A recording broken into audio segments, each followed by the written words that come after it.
देशाला परिचित आहे, राज्याला तर घराघरामध्ये ते परिचित आहे। 1 मे पासून म्हणजे महाराष्ट्र दिनापासून त्यांचा राजे शिवाजींच्या नावानं चित्रपटसुद्धा प्रदर्शित होतोय, जो हिंदी, मराठी आणि तेलुगू भाषेमध्ये आहे।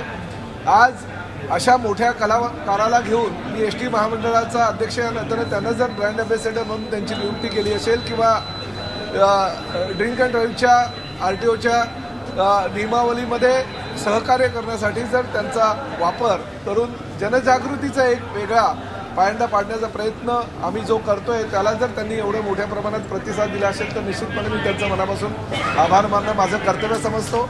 आज राज्याच्या दृष्टीनं अतिशय महत्त्वाचा निर्णय झालेला आहे, कारण एस टी महामंडळ जी घाट्यात आहे त्याचं उत्पन्न वाढवण्यासाठी सुद्धा रितेश देशमुखांचा आम्हाला फायदा होईल। एस टी महामंडळाचे जे नवीन नवीन उपक्रम आहेत जे आम्ही लोकांपर्यंत पोहोचवतो, ते उपक्रम रितेशजी देशमुख आणि त्यांची पत्नी यांच्या माध्यमातून आम्ही घराघरामध्ये ते पोहोचवणार आहोत। कारण जेनेलिया रितेश देशमुख यांनासुद्धा आपली सून, आपली मुलगी म्हणून महाराष्ट्रातील जनता अतिशय चांगल्या प्रकारे ओळखतात आणि हे जोडपं महाराष्ट्राच्या तळागाळातल्या जनतेपर्यंत घराघरामध्ये गेलेलं आहे आणि ब्रँड अँबॅसेडरच्या माध्यमातून अजूनही मोठ्या प्रमाणात ते जाणार आहेत। तर त्याबद्दल मी मनापासून त्यांचा आभार व्यक्त करतो आणि माननीय मुख्यमंत्र्यांनी उपमुख्यमंत्र्यांचा सुद्धा आभार व्यक्त करतो की त्यांनी ह्या माझ्या प्रस्तावाला मान्यता दिली। रितेशजी, तुमची देखील प्रतिक्रिया जाणून घ्यायची आहे। एस टी महामंडळाचे महाराष्ट्राच्या कानाकोपऱ्यापर्यंत पोहोचलेलं आहे, मात्र आता कुठेतरी तोट्यात आहे।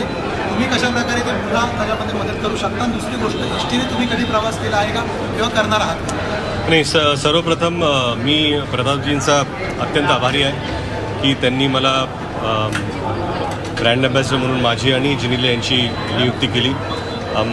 एस टी खरं म्हणजे मी लहानपणी वडिलांबरोबर प्रवास केलेला आहे। माझ्या वडिलांचा जास्तीत जास्त प्रवास हा एस टीने झालेला आहे। परिवहन खातं पण त्यांनी सांभाळलेलं आहे आणि कुठेतरी जाऊन मला वाटतं की जी एस टी ही माझ्या लहानपणीचा एक हिस्सा होती, त्याच एस टीचा कुठेतरी मी आज ब्रँड अँबॅसेडर म्हणून नियुक्त झालो, याचा मला अभिमान आहे।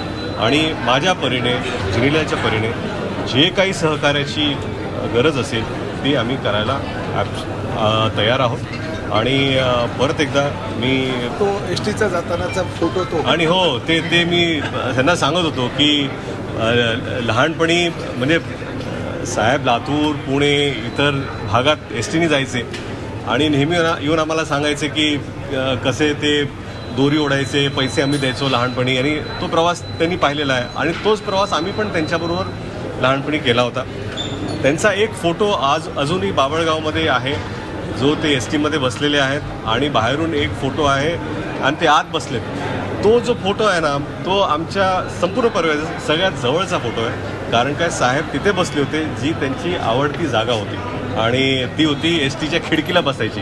ते म्हणायचे की आम्ही खिडकीला बसायचो कारण एका बाजूने वारं यायचं आणि मस्त आम्ही झोपायचो तिथे। तर तो आता ते परिवर्तन आता त्या एस टीपासून आजच्या एस टीपर्यंत प्रचंड झालेलं आहे आणि मला वाटतं की प्रतापजींच्या विजनमधून जी नवीन क्रांती घडते, नवीन एस टी बसेस आहेत, आज इलेक्ट्रिक एस टी बसेससुद्धा इथे जोडल्या जाणार आहेत आणि पुढे जाऊन ही डिझेल एस टी बस कशी नसणार आहे आणि सगळ्या बसेस कशा पुढे जाऊन सगळ्या इलेक्ट्रॉनिक होतील, तो सुद्धा उपक्रम प्रतापजींनी घेतलेला आहे। आणि मला वाटतं की माझ्या आणि जिनिल्याकडून जे काही गरज असेल, आणि मुख्य म्हणजे ड्रिंक अँड ड्राईव्ह हे खरं फार मोठी गोष्ट आहे, आपण फार कॅज्युअली घेतो आणि किती अपघात आपल्या अवतीभोवती घडतात आणि त्याचं मुख्य कारण ड्रिंकिंग आणि ड्रायव्हिंगमुळेच आहे। आपण सेफ्टी नियम्सना त्याचं पालन व्यवस्थित आपण करत नाही, तर त्याचासुद्धा प्रचार करणं फार गरजेचं आहे आणि आम्ही तत्पर आहोत। रितेशजी, मात्र गेल्या वेळेस जे अँबॅसेडर होते ते काही एस टीतून पुढे दिसले नाही, तुम्ही आता एस टी बस वगैरे आपण दोघं एकत्र जाऊ।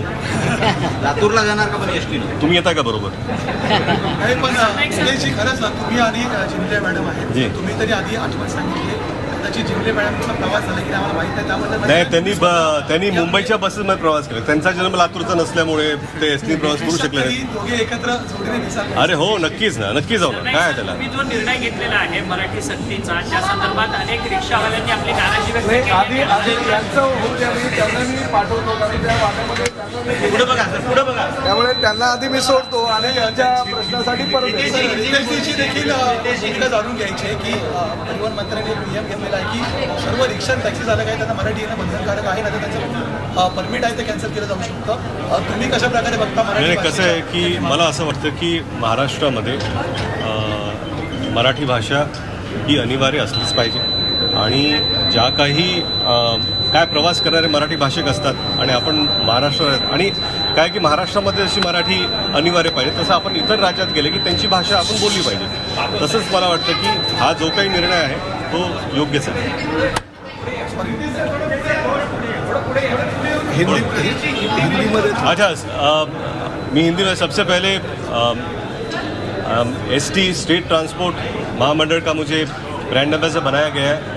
ये मेरे लिए बहुत बड़ी बात है क्योंकि एसटी बसेस से मेरे पिताजी बहुत सफ़र करते थे और उनका जो भी ट्रैवल था उन्होंने हमें बताया था और एसटी से मैंने भी बहुत बार उनके साथ बचपन में सफ़र मैं कर चुका हूँ. आज जाकर उसका मुझे ब्रांड एम्बेसडर बनाया गया है. ये मेरे लिए और जिले की बहुत बड़ी बात है और हमारी ओर से जो कुछ भी